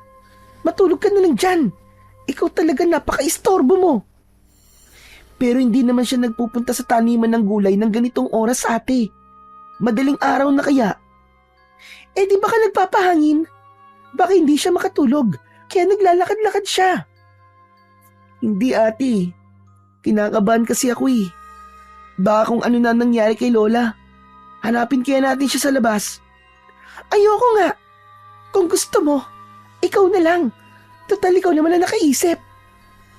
Wala ka talagang pakialam kay Lola, no? Kung ayaw mo akong samahan, ako na lang ang maghanap sa kanya. Bumaba ako sa papag at dire-diretso akong naglakad papunta sa pinto. Nang bubuksan ko na ang pinto, ay hinawakan ni Ate Abby ang braso ko. Oo na. Sasamahan na kita. Baka mamaya, kung ano pa mangyari sa'yo sa labas, paniguradong masisisi naman ako ni Papa. Natuwa ako dahil sinamahan ako ni Ate Abby sa paglabas ng bahay. Napakalamig ng hangin at sobrang tahimik ng paligid. Sinabi ng ate ko na baka nasa likod ng bahay si Lola, kaya naglakad kami papunta roon. Habang papalapit kami sa likod ng bahay, ay nakarinig kami ng malakas at mabilis na paghingal. Natatakot na nagkatinginan kami ni Ate Abby. Sumenya siya sa akin na wag akong maingay. Naging maingat ang aming pagakbang habang nakasandal kami sa dingding ng kubo. Pagsilip namin ay nakita namin sa likod ng kubo ang isang nilalang na nakatalikod sa amin. Nakaluhod siya at para siyang may kinakain na kung ano. Dahil madilim ay hindi namin masabi kung si Lola Melda ba yun. Ang sigurado lang kami ay isa yung matandang babae na may magulong buhok na kulay puti. Lola Melda, ikaw ba yan? Mabilis na lumingon ang nilalang. Sabay kaming napasigaw ni Ate Abby nang makita namin ang nakakatakot na itsura ng nilalang. Puno ng dugo ang bibig at kamay nito. Matutulis ang kanyang mga ngipin at mabalasik ang kanyang muka. Para siyang isang halimaw na hindi namin maintindihan kung ano talaga siya. May hawak ang nilalang na patay na manok at yun ang kinakain niya. Hinawakan ni Ate Abby ang kamay ko at hinila niya ako pabalik sa loob ng kubo. Mabilis niyang isinarado ang pinto. Narinig namin ang mahaba at nakakatakot na pag-angil nang nakita naming nilalang. Napayakap kami sa isa't isa ni Ate Abby. Parehas kaming nanginginig sa sobrang takot. Ate, ano yun? Ano yung nilalang na yun? Hindi ko alam. Para siyang halimaw na demonyo na ewan. Malay ko! Naku ate, baka pumasok siya rito. Anong gagawin natin? Baka kainin din tayo ng gaya nung sa manok. Sabi ko naman kasi sa'yo may mga taong kumakain dito ng hilaw na karni. Pero, parang hindi tao yung nakita natin. May tao bang ganun ang mukha? Ate, natatakot ako. Baka makapasok siya rito. Baka kainin tayo nun. Biglang bumitaw si Ate Abby sa akin sa pagkakayakap. Hindi ako papayag na saktan niya tayo kung papasok siya rito. Kailangan nating lumaban sa kanya. Gawin natin ang lahat. Ano? Paano natin lalabanan yun, Ate Abby? Hindi ba nakita ang mga ngipin at kuko niya? Ang tutulis, parang mga kutsilyo. Nagmamadaling nagpunta si Ate Abby sa kusina. Kumuha siya ng 2 patalim at ibinigay niya sa akin ang isa. Ate, anong gagawin natin sa kutsilyong to? Siguro magluluto tayo. Ipagluluto natin yung halimaw kapag nakapasok siya rito. Ewan ko sa'yo. Siyempre, para hindi niya tayo kainin, lalabanan natin siya. Gagamitin natin ang kutsilyo na to para ipagtanggol ang sarili natin. Kung kinakailangan patayin natin siya, ay papatayin natin siya. Pero ate, masama ang pumatay, di ba? Baka makulong tayo nun. Ayoko makulong. Kahit na ikaw ang papatayin, masama pa rin ba yun? Saka huwag ka mag-alala. Kung mapapatay man natin ang halimaw na yun, ay hindi tayo makukulong. Dahil ipagtatanggol lang natin ang ating sarili. Self-defense ang tawag doon. Kaya lakasan mo ang loob mo, Adrian. Kailangan mong maging matapang. Naunang pumwesto si Ate Abby sa harapan ng pinto. Tumabi ako sa kanya. Nanginginig pa rin ako nang dahil sa sobrang takot. Kahit malamig, ay tagaktak ang pawis sa aking muka. Maya-maya pa ay nakarinig kami ng yabag ng paa sa labas. Palapit yon ng palapit sa pinto. Tumigil ang yabag sa harap ng pinto, kaya maigpit kong hinawakan ng kutsilyo.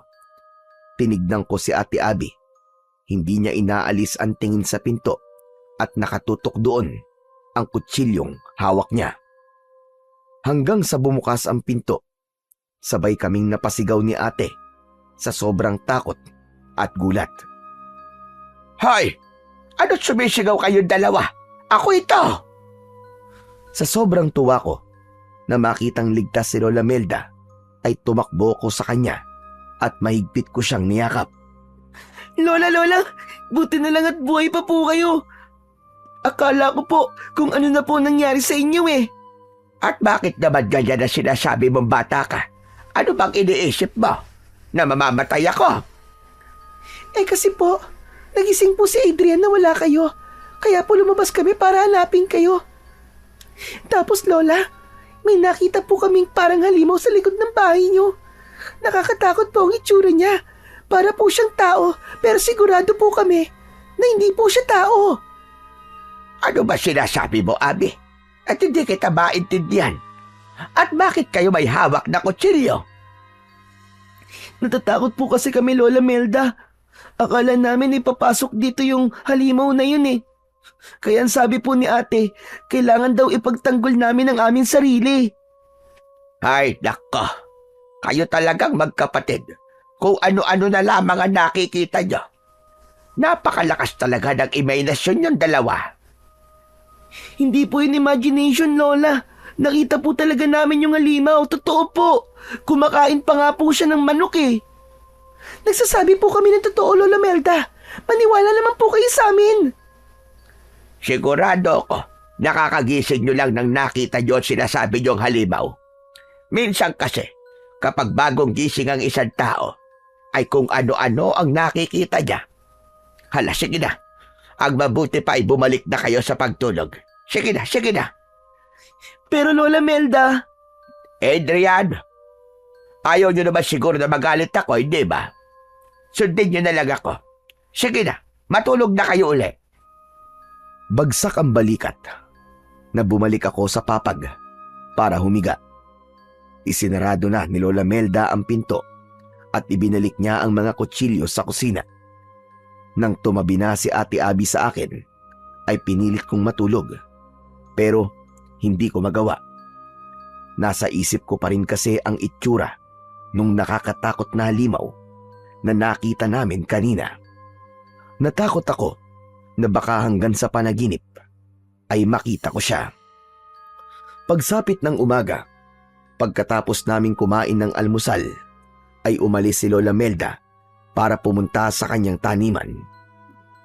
Kaya nagkaroon kami ng pagkakataon ni Ate Abby na mag-usap ng kaming dalawa lang. ate, sa tingin mo ba, ay imagination lang natin yung nakita nating halimaw kagabi? Ano ka ba, Adrian? Imposibleng imagination lang natin yun. Dalawa tayo nakakita eh.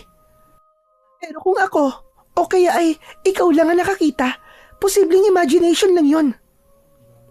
Alam mo, nagtataka na talaga ako kay Lola.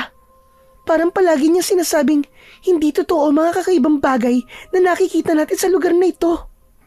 Kaya nga ate, parang may mga hindi talaga sinasabi sa atin si Lola. Ano kaya yun? Doon pa lang sa walang bawang at asin sa lugar na ito ay nakapagtataka na talaga. Sana naman ay sunduin na tayo rito ni Papa. Pakiramdam ko, hindi na tayo ligtas dito.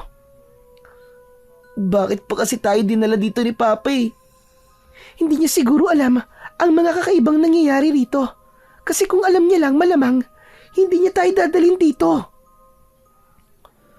Matapos namin mag-usap ni Ate Abby, ay nagpaalam siya sa akin na maliligo siya. Ako naman ay kinuha ko ang aking cellphone na malapit ng malobat. Ilang araw na kasi kami roon at dahil sa walang kuryente ay hindi kami makapag-charge ng mga gadget namin. Habang naglalaro ako ng game sa cellphone ay lumabas na si Ate Abby sa banyo. Sakto na may kumatok sa pinto. Ang akala ko ay si Lola Melda na yon, kaya nagmamadali kong binuksan ang pinto.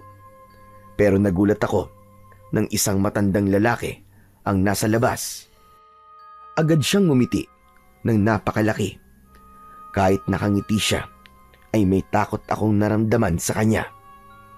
Matangkad ang matandang yon, at kahit may edad, ay masasabi ko na matikas pa rin ang tindig niya. Lumapit si Ate Abby sa akin at maging siya ay nagulat sa matandang lalaki. Mawalang galang na po. Sino po kayo? Ano pong kailangan nyo? Nandito ba si Melda? Kailangan kasi namin mag-usap. Wala po siya eh. Nandun po siya sa taniman niya ng mga gulay. Pwede niyo pong doon na lang puntahan si Lola. Lola? Ibig sabihin apo kayo ni Melda. Opo. Apo niya kayo. Pero iba ang amoy ng dugo nyo. Sabihin nyo nga, hindi nyo kadugo si Melda, tama ba? Nakakaamoy po kayo ng dugo? Oo, lalo na sa mga taong kagaya nyo. Ang babata niyo pa. Ilang taon na kayo? 10 taon na po ako. Ito pong ate ko, 17 na po. Sariwan-sariwa. Hindi ko akalain na totoo ang sinabi sa akin ng isang bata na may mga bisitang tao si Melda. Mas lalong tumindi ang takot ko nang dahil sa paraan ng pagtingin ng matandang yun sa amin. Para siyang nakatingin sa isang napakasarap na pagkain. Bagyapan ng laki ang kanyang mga mata. Alam ko na parehas kami ng nararamdaman ni Ate Abby dahil iniharang niya ang sarili niya sa unahan ko na para bang pinoprotektahan niya ako. Hindi po ba sinabi ko nang wala po rito si Lola? Nandun po siya sa taniman ng gulay. Kung importante po ang dahilan kung bakit niyo po siya gustong makausap, puntahan niyo na lang po siya roon. Magsasalita pa sana ang matandang lalaki nang biglang dumating si Lola Melda. Malalaki ang mga akbang na lumapit siya sa amin at bahagya niyang itinulak ang matandang lalaki. Lumayad mo, mga apo ko, Alberto! Alam ko, nasa utak mo! Bakit naman hindi mo sinabi? Nabibisita ka mga tao. Mabuti na lang at may nakapagsabi sa akin. At sino namang makatigdila ang nagsabi sa iyo? Yung batang nakita ng apo mong lalaki sa gubat. Siyang nagsabi sa akin. Batang-bata pa mga apo mo, Melda. Bakit hindi mo sila ibahagi sa akin? Nakakasawa ng mga hayop sa gubat. Matagal-tagal na rin. Simula nung huling beses na... Tama na, Alberto. Hindi mo sila pwede galawin dahil sila ay aking mga apo. Nandito sila para makasama ko kaya wag mong gawing hindi maganda ang pananatili nila rito. Sige na, makakaalis ka na. Masyado kang madamot, Melda. Pakiramdam ko tuloy ay hindi ka nakabilang sa amin. Ikaw ang parang hindi kabilang sa amin dahil masyado kang hayok. Subukan mo lang na may gawing hindi maganda dahil ako makakalaban mo. Umalis ka na, Alberto! At huwag ka na babalik dito! Hindi ko may papangakong hindi na ako babalik, Melda. Hindi ko may papangako. Nakakatakot na ngumisi ang matandang lalaki na tinawag ni Lola sa pangalang Alberto. Sinulyapan pa niya kami ni Ate Abby bago siya tuluyang naglakad palayo. Nang wala na si Alberto, ay pumasok na si Lola Melda at agad niyang isinarado ang pinto. Ramdam na ramdam ko ang labis na tensyon niya dahil habol niya ang kanyang paghinga. Bakit niyo pinagbuksan ng pinto si Alberto? Bakit? Naku, sorry po Lola. Akala ko po kasi kayo po yun eh. Kumatok lang po kasi siya at hindi po nagsalita. Lola, bakit parang takot na takot po kayo? Sino po ba ang Alberto na yon? Hindi niyo na kailangan malaman pa. Huwag na kayo magtanong.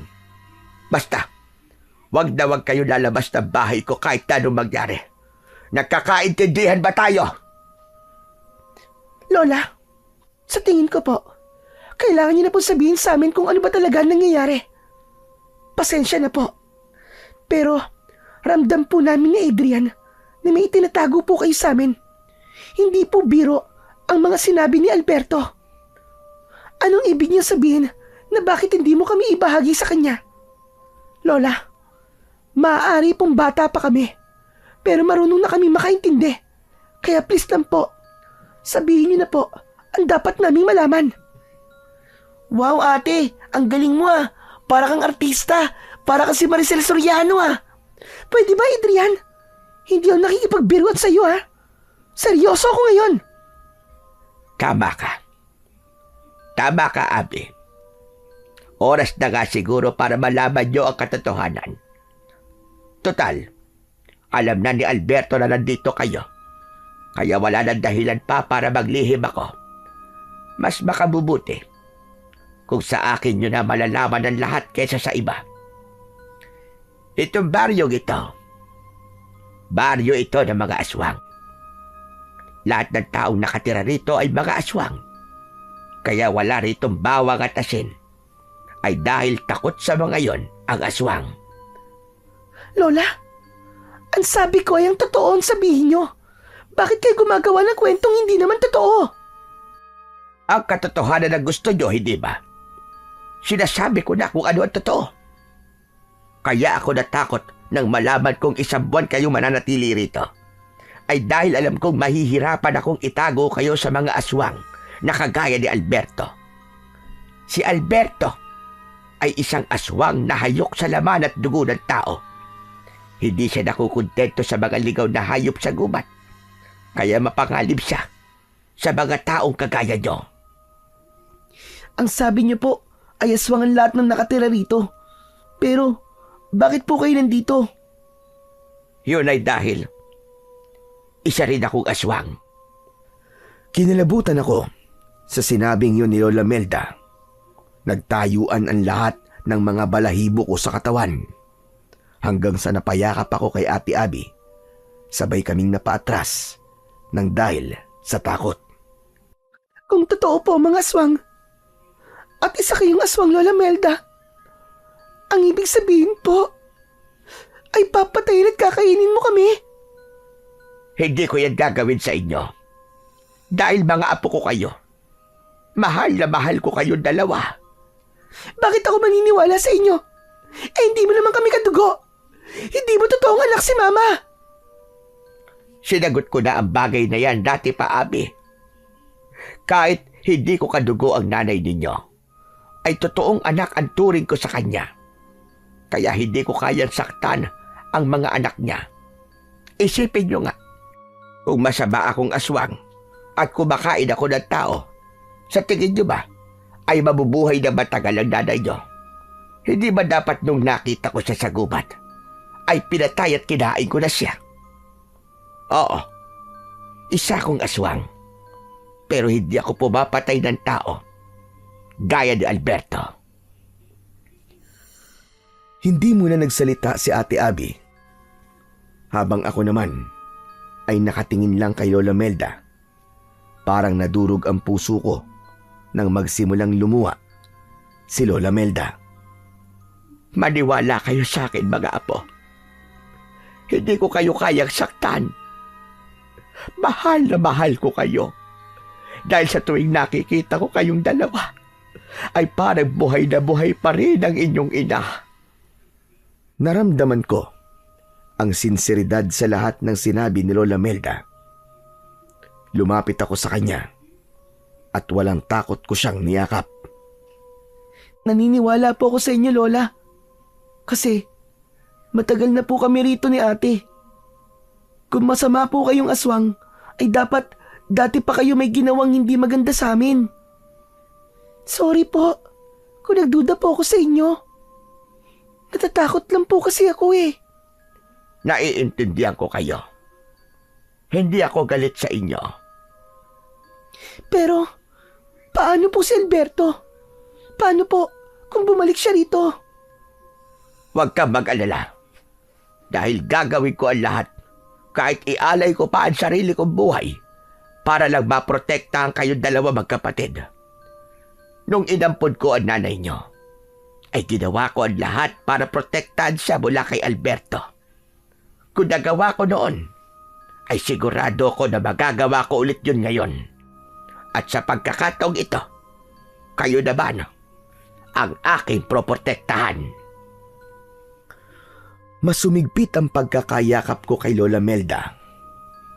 Sa ganung paraan, ay ipinaramdam ko sa kanya ang aking pasasalamat at pagmamahal.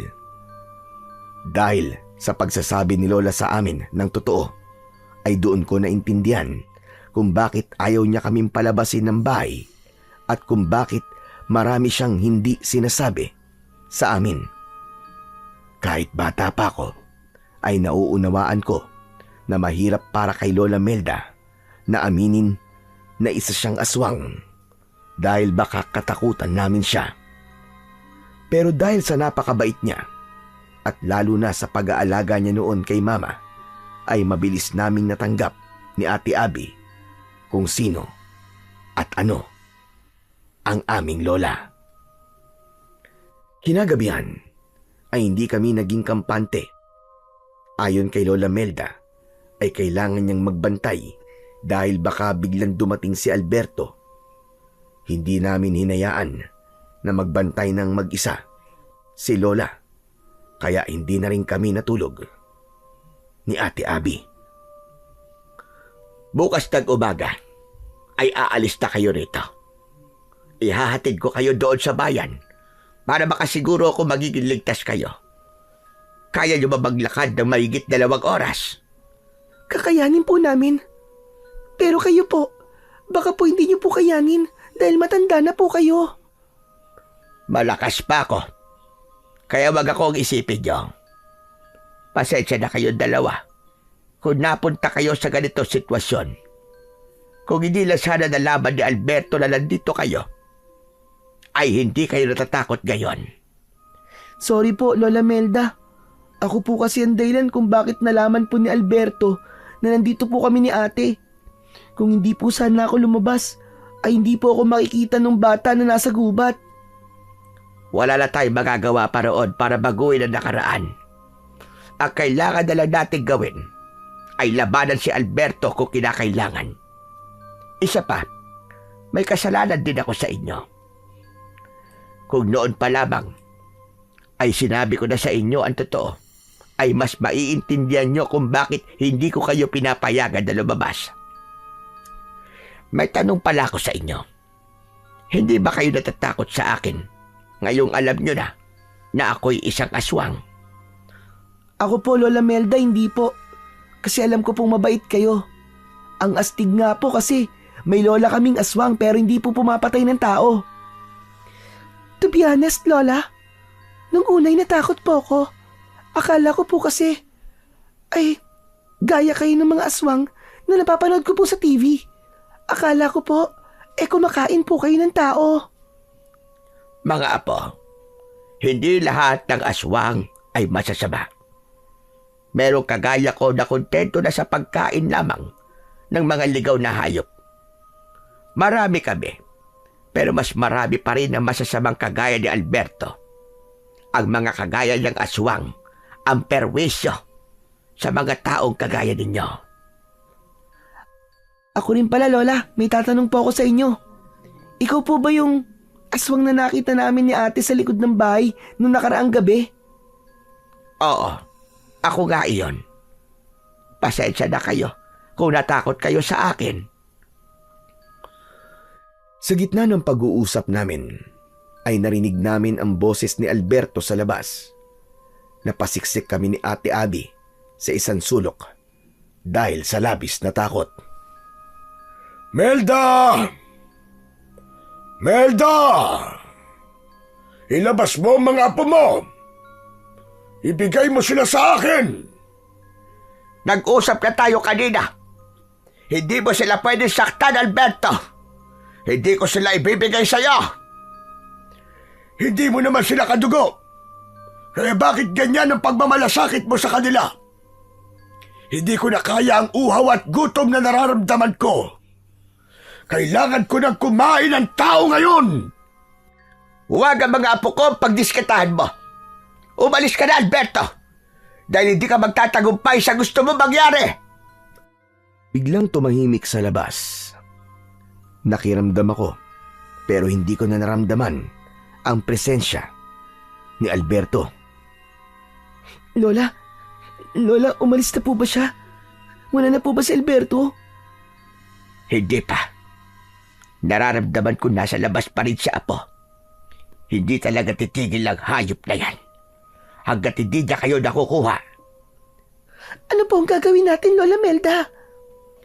Kinuha ni Lola Melda ang 2 kutsilyo sa kusina at ibinigay niya yun sa amin ni Ate Abby. Heto, gamitin niyo yan kung kinakailangan. Huwag kayo matakot at magdalawang isip. Nasaktan si Alberto. Dahil kung hindi niyo siya sasaktan, ay kayo ang sasaktan niya. Pero huwag kayo mag-alala. Dahil nandito ako, mga apo. Poprotektahan ko kayo. Hindi ako papayag na may magyaring masama sa inyong magkapatid. Takot na takot akong hinawakan ng kutsilyo. Maya-maya pa ay nakarinig kami ng mga kaluskos sa labas na parabang may tumatakbo ng paikot sa kubo. Pinilit kong maging matapang dahil alam ko na walang magandang mangyayari kung patuloy lang akong matatakot. Nagulat kaming lahat nang biglang nagiba ang pinto. Napasigaw kami ni Ate Abby nang pumasok mula roon si Alberto na may nakakatakot na ngisi. Sa isang kisap mata ay nagbago ang kanyang anyo. Mula sa pagiging tao ay naging aswang siya. Nakakatakot ang itsura niya. Naglalaway siya na parabang isa siyang gutom na mabangis, na hayop. Ngunit mas lalo kaming nagulat ni ate nang si Lola naman ang naging aswang.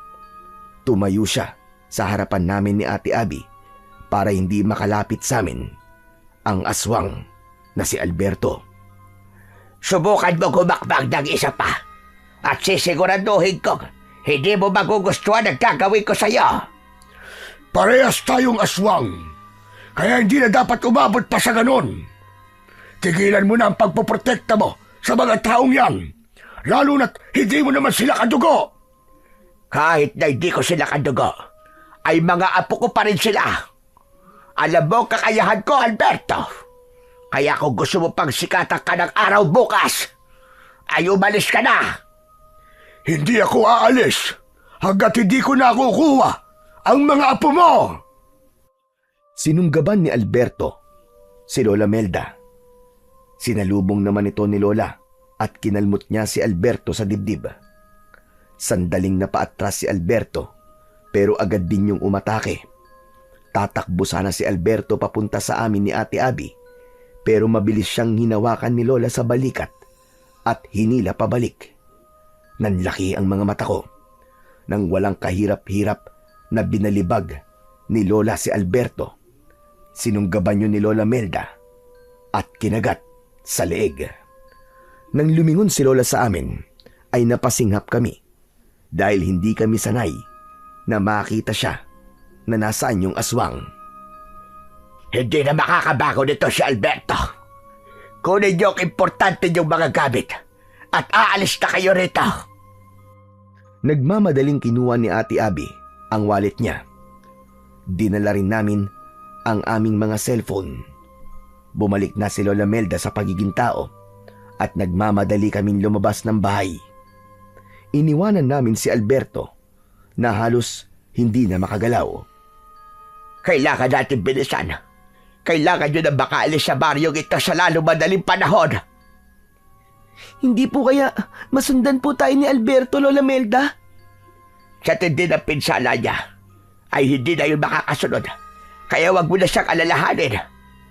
Pero Lola Melda, ang galing niyo po palang makipaglaban. Biruin niyo po, kahit mas malaki po sa inyo si Alberto, ay nabalibag niyo po siya. Dahil kapag nasaan yung aswang ako, ay mas malakas ako. Huwag na tayo magkwentuhan. Bilisan na natin. Mula sa mabilis na paglalakad, ay tumakbo na kaming tatlo. Nasa unahan namin si Lola Melda at nakasunod kami ni Ate Abby sa kanya. Hindi pa rin nawala ang takot ko. Panay ang lingon ko sa likuran namin upang masiguro ko na hindi na nakasunod doon si Alberto. Dahil sa ginawang pakikipaglaban ni Lola Melda kay Alberto, ay naipakita niya sa amin na talagang mahal na mahal niya kami at napatunayan din ni Lola na hindi lahat ng aswang ay masama. Hindi nagtagal ay nakalabas na kami sa mismong baryo pero kailangan pa naming tahakin ang napakahabang kalsada para makarating kami sa mismong bayan. Bilog ang buwan ng gabing yon, kaya kahit paano ay naaaninag namin ang aming dinadaanan. Makalipas ang ilang minuto ay napansin ni Lola Melda na pagod na kami ni Ate Abby.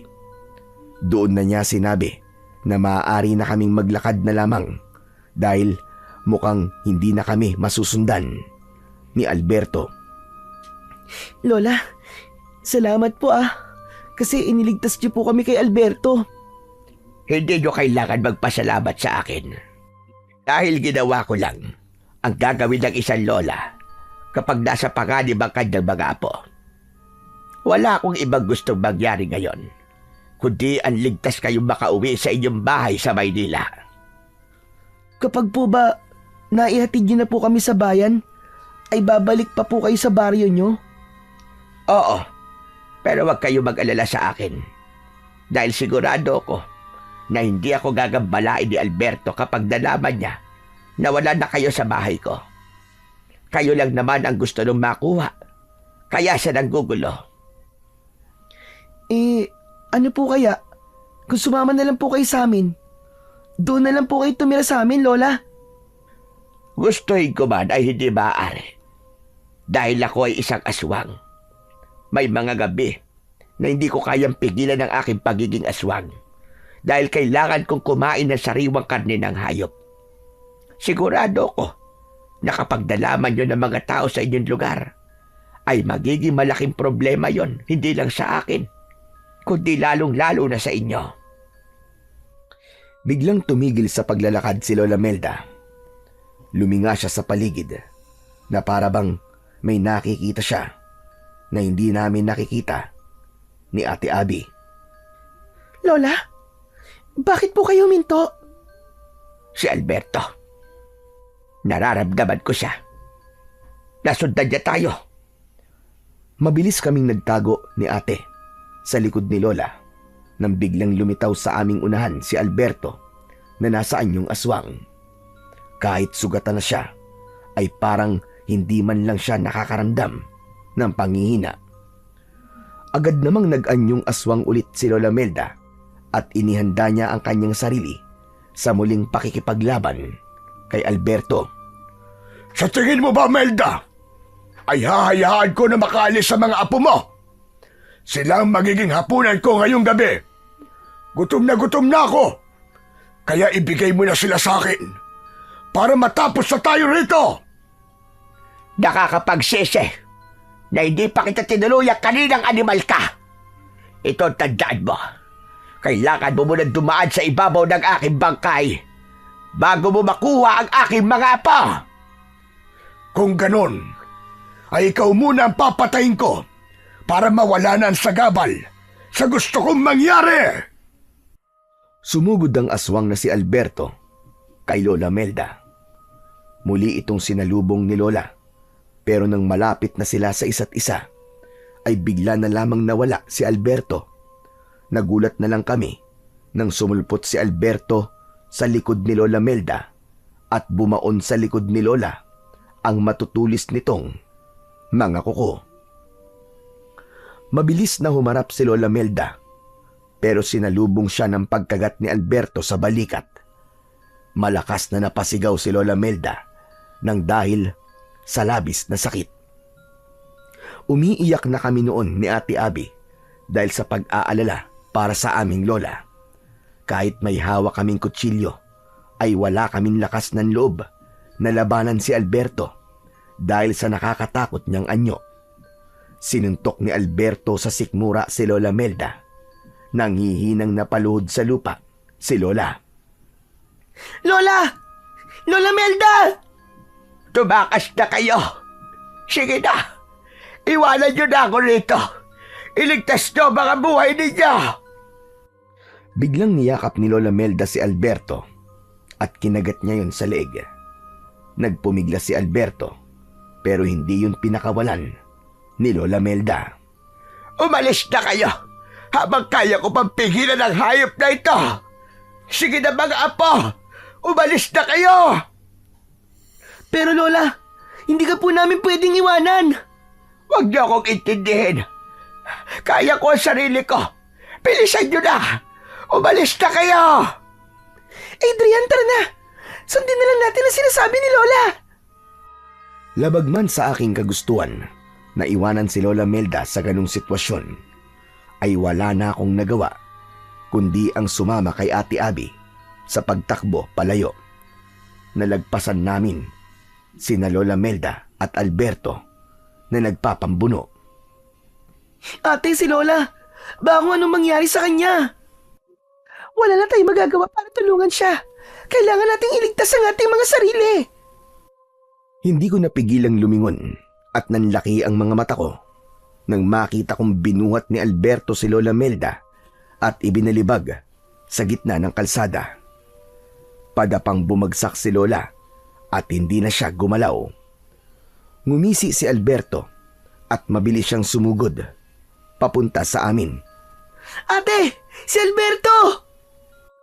Nagulantang si Ate Abby nang makita niyang palapit sa amin si Alberto.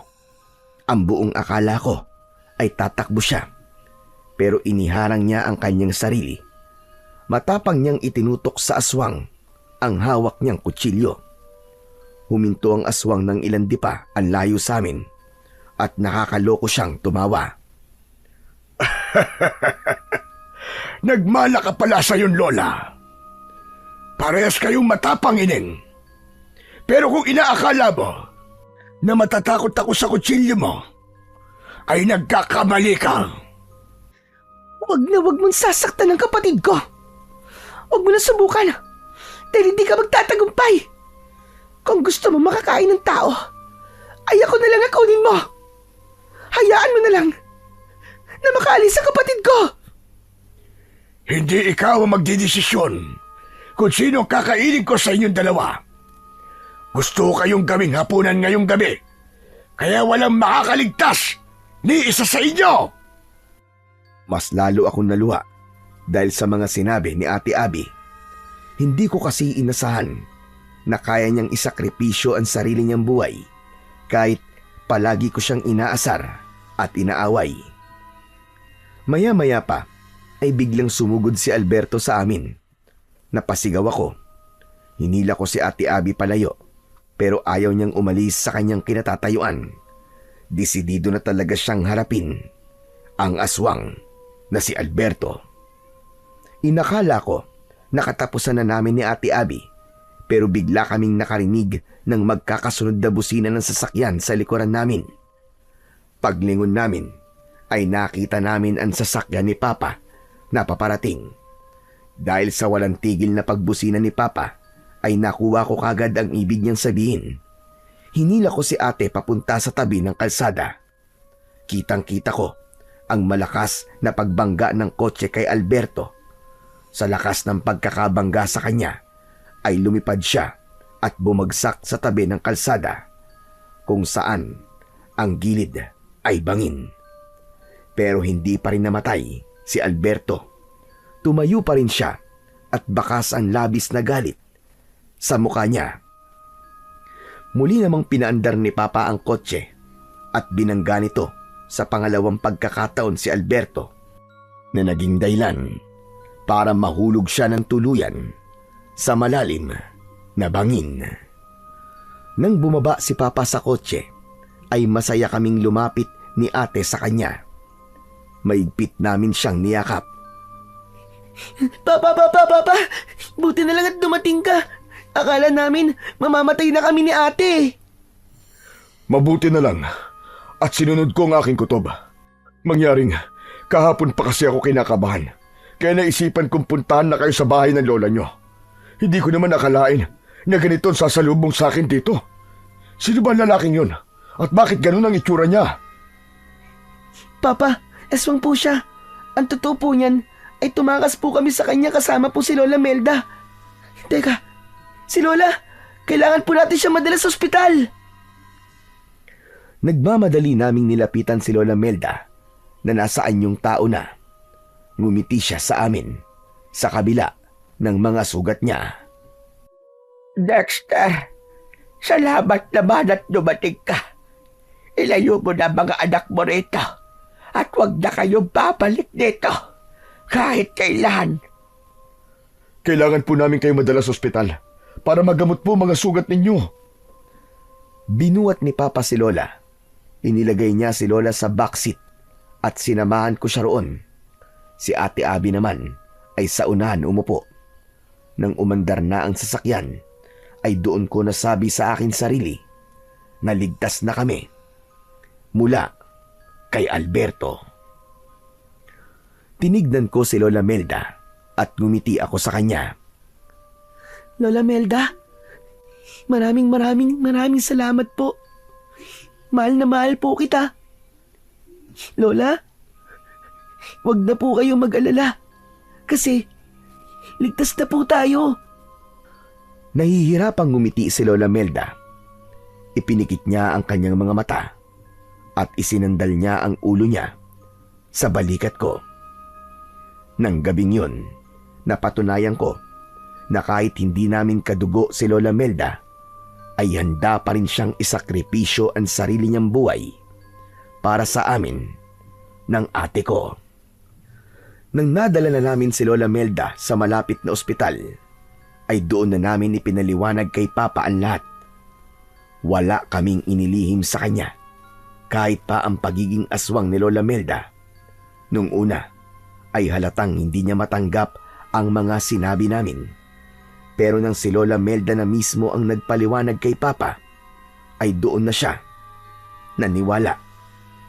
Tinanggap naman ni Papa si Lola Melda dahil alam niya kung gaano ito kabait at kabuti. Nang nakalabas na si Lola Melda sa ospital, ay bumalik siya sa kanyang baryo, habang kami naman ay nagbalik na sa Maynila. Paminsan-minsan ay dumadalaw siya sa amin sa Maynila at nalaman namin na namatay pala si Alberto sa pagkakahulog nito sa malalim na bangin. Ang pangyayaring yon sa aming buhay ang naging daan para magkaayos kami ng tuluyan ng aking ate Abby. Napagtanto namin na sa huli ay kami pa rin ang magtutulungan. Doon ko naunawaan na kami lang ni ate Abby ang tunay na magkakampi. At yun ang aral na hindi ko makakalimutan magpakailanman.